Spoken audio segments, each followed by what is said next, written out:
Hey,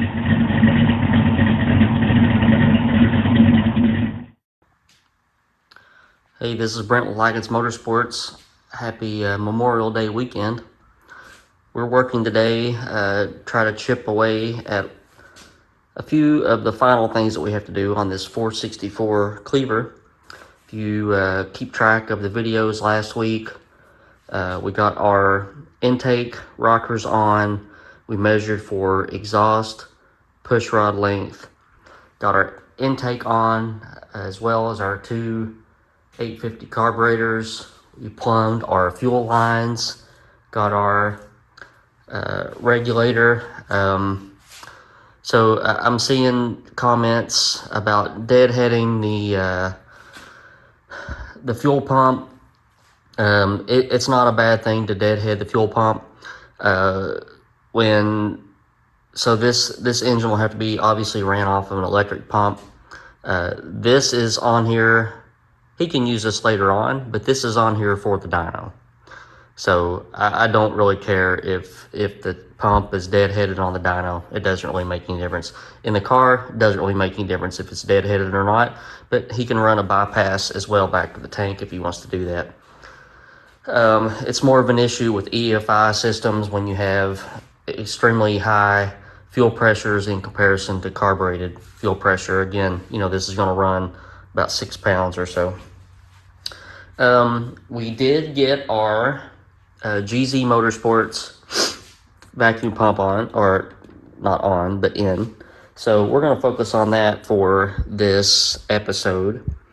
We've got all of our hardware laid out. This is the mandrel.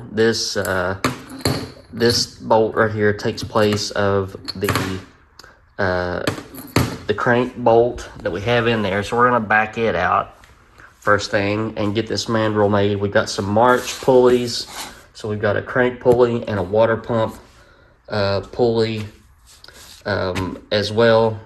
And let's take a second and talk about why we use vacuum pumps. So any engine is going to have just a little bit of blow by. It's normal. What that does is it puts pressure into the crankcase though.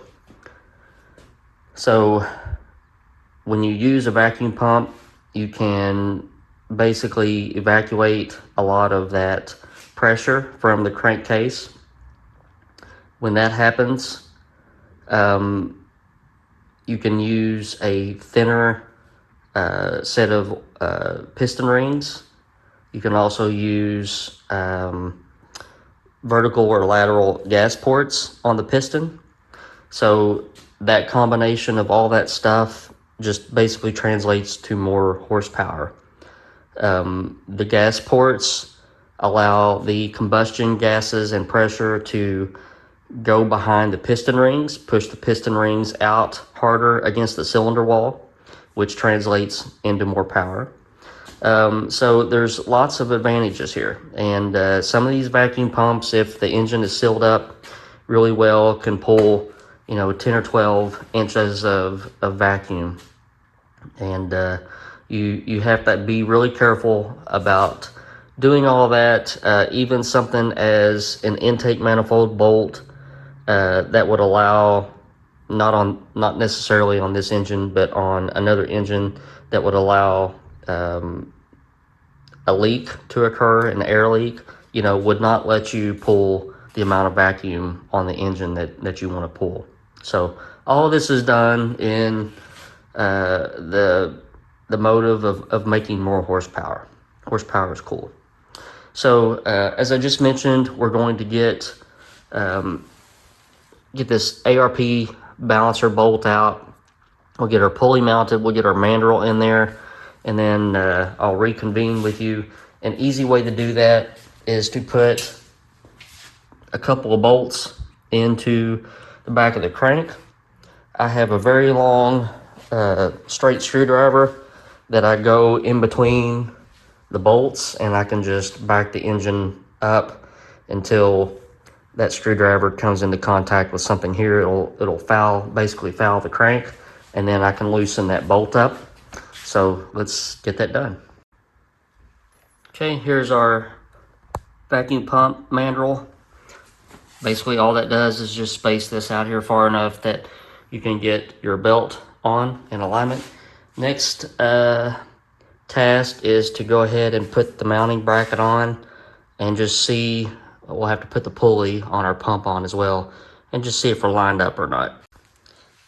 Okay, so here's the preliminary. We got our mounting bracket on, got our vacuum pump hung. If I scoot this back to where the bolts will be tight, I don't know if you can see it, but that's about how far off we are. So we'll have to space either the bracket out or the pump out and get that pulley to line up a little bit better. Then we can position this a little bit closer to the center line of the engine and get our belt length determined. All right, so I laid a straight edge across the crank pulley here, and this needs to be brought out about 3/8 of an inch. So what I'm going to do is I'm going to buy some 3/8 spacers to put behind this bracket. We'll shorten our bolts up, get rid of these spacers, because when I try to slide this over, I run out of adjustment before or I run out of clearance before I can get all of my adjustment up. I don't want a super long belt. I like to choke this thing up closer to what I need to be, to where I need to be. So 3/8 spacers and shorter bolts, and then we can knock that out. Push rods should be here today, so as soon as those pop in here, we'll get those installed. So it's a little bit later, and UPS came and delivered my push rods for the exhaust side. We used Trend on the intake side. They had everything in stock. For some reason, when I called them about the exhaust push rods, we're using a 7/16 heavy wall double taper. They did not have the material, and they said it would be several weeks. So Smith Brothers said that they could knock it out for me in a week, and here they are. I've already got the passenger side rockers on and lash set, and we've done some checks on clearances and made sure that everything is clearing at full lift and at rest, and we're in good shape. So I got this side done. I'm gonna hop over to the other side. All right, it's good to have some toys, and here I have a borescope, and I can do engine work with it during the week, and I can do colonoscopies on the weekend. So hit me up if you need an appointment. But it's these nice little toys like this where I can go down alongside of the push rod, and I can make sure that there's our lifter, there's our link bar, there's our link bar mount, and at full lift, we are very clear of everything. So just use all the tools that I have and make sure that there's no clearance issues anywhere. All right, so I'm going to take you along with me as I put one of these exhaust rockers on. We're going to make sure that our push rod is seated correctly into the seat of the lifter. When you're rolling engines over and while you're putting rocker arms on, my tip is just to go very slowly and gingerly. Sometimes on some lifters, the push rod seat is very shallow, so the push rod can walk out. If that happens, then you'll either get a great big bang when the push rod finds its center, or you'll open the valve further than what you want to open it. Sometimes it's possible to coil bind or get some contact that will completely lock up the engine. I've had that happen once or so. So we got our push rod seated. We got lubricant on everything. This is the exhaust. This is the intake, and our intake rocker is starting to go down. So that means we are clear for putting our exhaust rocker arm. I'm gonna put that on. Make sure that everything finds its home there. You want to back the adjuster out so that you don't open a valve or anything like that. I want some lash there. You can see I got plenty of lash. I'm going to get our two nuts here, screw those on.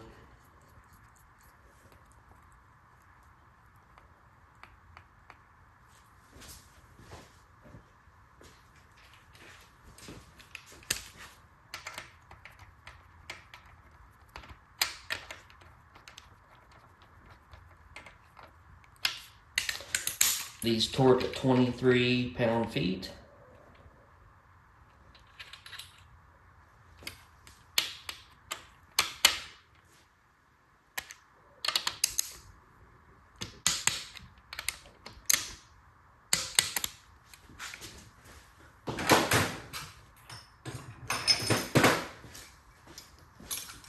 Then we're going to set our lash. I'm going to open this up. So we got plenty of lash there, right? So we're going to screw this down. I like doing it to where I can't get that feeler gauge in there.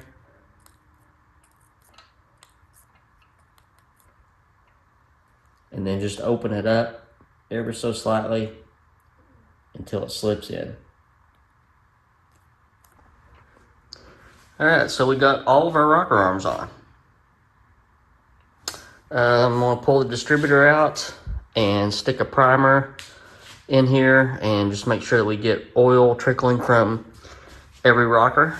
And then we are clear to set our timing, get our spark plug wires and spark plugs in, and we should have parts rolling in for our vacuum pump today, so should be able to get that knocked out, and then we'll keep pressing on. So let me get this distributor out and we'll get a drill motor and check it out.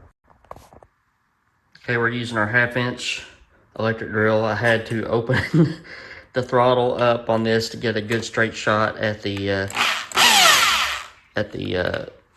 priming tool, but we're gonna give it a bump here and get some oil in our rockers.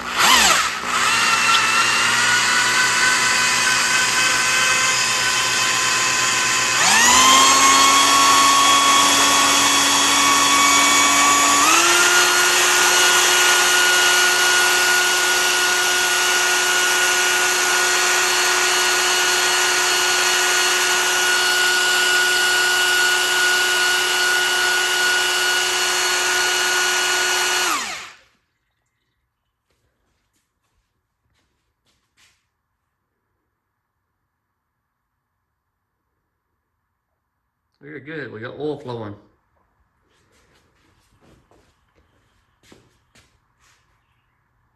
I blow out my push rods with carb cleaner, and you're seeing what's left of the stuff that's in the push rods. But we've got oil coming from all of them. We're in good shape. Okay, all over the forums, there's usually somebody that doesn't know how to put their distributor in for the initial position. You do not want to put it in at top dead center. If you do that and try to start the engine, it'll be late. It'll probably backfire on you. I'm going to show you how to do it correctly. So this is your intake rocker. This is your exhaust rocker. I'm going to roll this engine over. We got our exhaust opening and closing with overlap on the cam. You'll see the intake rocker start to open as the exhaust is starting to close. I'm going to roll it over. And that rocker is starting to close. I'm going to get you out of the tripod right here and let you look at the balancer. I'm going to roll this over so that valve will shut. And I'm going to look at the balancer. With this high compression of an engine and a good efficient chamber, I'm going to set probably the timing somewhere around 30 or 32. So there's 30.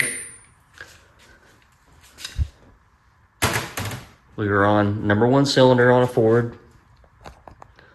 Exhaust valve opens and then shuts. intake valve opens, shuts when it's starting to shut. Look at your balancer, set it at where you want your total timing to be. Drop your distributor in.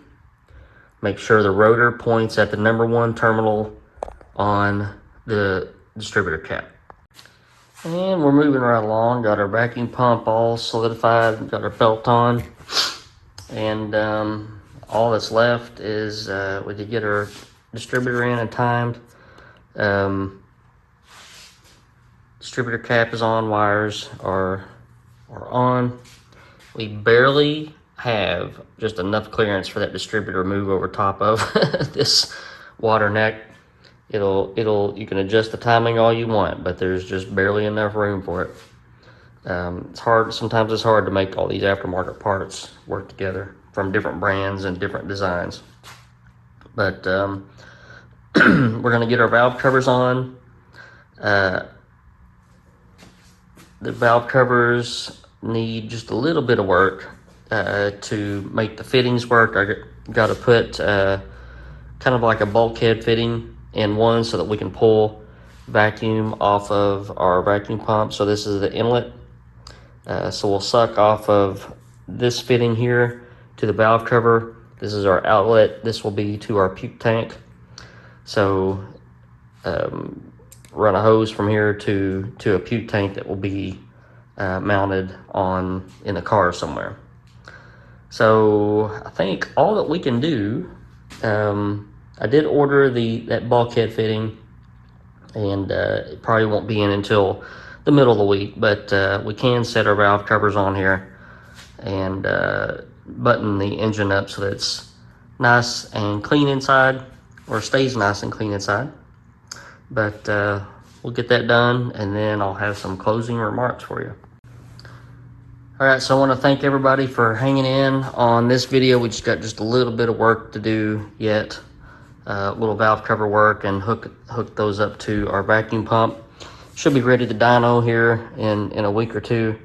Get some bills paid and get this thing on the pump. Let's go ahead and do a guess the horsepower. So we'll go over all the crucial specs and see what you guys think it'll do. So 464 cubic inches, CHI, 3V heads. The heads flow about 360 CFM. It is 13-to-1 compression. Can't remember if I just said that or not. 2 850 carburetors on an HRE sheet metal intake. The cam is big. I generally don't give out cam specs. Too much peanut gallery comments for that. But it is about an 800 lift cam. Not that I don't want to get you guys in the habit of looking at lift only, because that really doesn't have anything hardly to do with anything else. Guys from the 60s looked at lift. Modern guys look at durations and lobe separation angles and that sort of thing. This is not going to be a 9,500 RPM engine. Probably between 7,500. You don't want a lot of piston speed on these long stroke engines if you want them to live for any length of period. Let's see.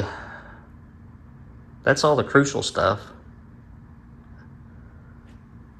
Scat crank, Molnar rods, Race Tech pistons with a low tension ring pack so we can use our vacuum pump. Lykins Motorsports vacuum pump. So let me know what you think it'll do. All right, guys, hope you all are having a good week. I hope that you enjoy your Memorial Day weekend. I'm going to see if I can get up in the air today and get some seat time in. We'll see what happens. I've tried 3 days in a row, and the weather has knocked me out. So maybe I'll have a better chance today. Stay tuned for another video, possibly maybe on Memorial Day. We've got our new rocker arms in that box right there for our FE power cylinder heads on our 511 FE. Need to do some piston valve clearance checks, and then we can get our short block assembled. So we may get some work done on that. If not, I'll see you next week. Y'all have a good day.